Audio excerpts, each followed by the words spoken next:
امام ابو یوسف رحمه الله چې کله وفات شو نو چا خوب کې ولیدو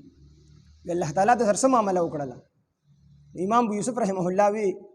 چې کله الله تعالی ته پیش شوم وی د خپې مې ډېرې رپېدلې د الله د یارې نه ما ته الله رب العزت فرمایل چې امام ابو یوسفه خپې مضبوطې که مه ویارېږه ما چې خپل علم او حکمت تاله درکړی د دې دپاره مې نه و درکړی بلکې چې کومه سینه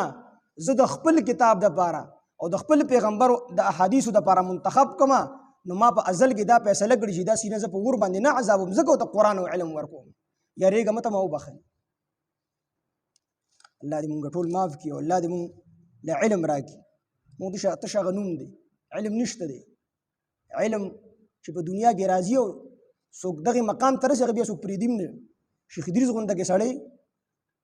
دکه عالم څلوېښت کاله احادیث پړاو کړل 4 کاله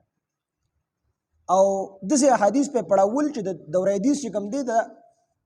چې کوم کتابونه دي بخاري شریف دی ترمذي شریف دی مسلم شریف دی نو دا یو استاد یو کتاب پړاوي او په نعمانیه کې به دا ټول کتابونه د دوره حدیث دا چې کوم شیخ ادریس پړاول ټیک یوازې 4 کاله تش احادیث پړاو کړل او د هغې نه وروسته بیا تله حقانیه ته هلته بیا چې کوم دی احادیث پړاول